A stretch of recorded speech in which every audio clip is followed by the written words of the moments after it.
ഞാനിപ്പോൾ നിൽക്കുന്നത് സ്നേഹവീടിൻ്റെ ഫ്രണ്ടിലാണ്. ഇതിൻ്റെ എക്സാക്ട് പ്ലേസ് എന്ന് പറയുന്നത് കാനങ്ങാട് അമ്പലത്തറയിലാണ്. അപ്പോൾ സ്നേഹവീടിനെ കുറിച്ച് നമുക്ക് കൂടുതൽ അറിയാൻ നമുക്ക് ഉള്ളിലോട്ടൊന്ന് പോയി നോക്കാം.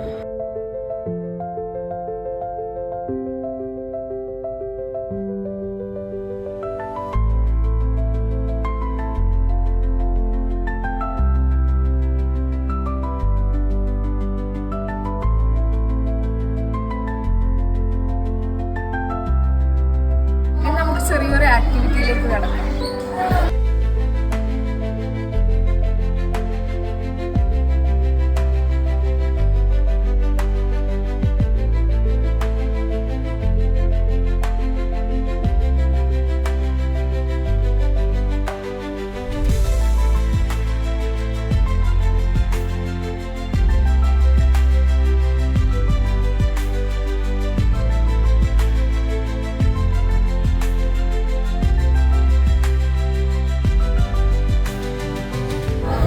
സ്നേഹവീടിന്റെ കൂടുതൽ വിവരങ്ങൾക്കായി നമുക്ക് സ്നേഹവീടിന്റെ PR ആയ രതീഷ് സാറെ ഒന്ന് കാണാം.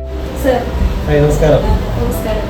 സാറ് ഞങ്ങൾക്ക് വേണ്ടിയിട്ട് സ്നേഹവീടിന്റെ കൂടുതൽ വിവരങ്ങളൊന്ന് പറയാം. തീർച്ചയായും 2014 ഒരു ഡേ കെയർ സെന്റർ എന്നുള്ള രീതിയിൽ ആരംഭിച്ച ഒരു സ്ഥാപനമാണ് സ്നേഹവീട്. സ്നേഹം എന്ന് പറയുന്ന ഒരു NGOയുടെ കീഴിലാണ് സ്നേഹവീട് പ്രവർത്തിക്കുന്നത്. ഇന്ന് അത് ഡേ കെയറിൽ നിന്ന് മാറി ഡേ കെയറിനപ്പുറം ഒരു ഏർലി ഇൻ്റർവെൻഷൻ എന്നുള്ള മേഖലയിലേക്ക് മാറിയിരിക്കുന്നു. ഏകദേശം 125ഓളം കുട്ടികളിൽ വിവിധങ്ങളായിട്ടുള്ള തെറാപ്പികൾ നൽകുന്ന രീതിയിലേക്ക് നമുക്ക് നമ്മുടെ സ്ഥാപനത്തിൽ മാറ്റിയെടുക്കാവുന്ന നമുക്ക് വന്നിട്ടുണ്ട്.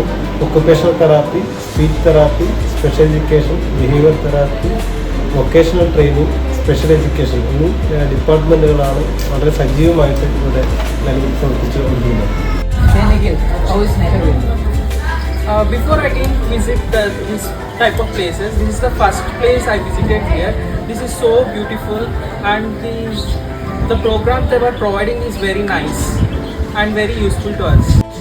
ഇന്നത്തെ പ്രോഗ്രാം എങ്ങനെയുണ്ടായിരുന്നു? എൻ്റെ അഭിപ്രായത്തിൽ നല്ല പരിപാടിയായിരുന്നു. നല്ലൊരു എക്സ്പീരിയൻസ് ആയിരുന്നു. എല്ലാവരെയും കാണാൻ പറ്റി. എന്തായാലും വീണ്ടും വരുമെന്ന് ഒരു പ്രതീക്ഷയുണ്ട്.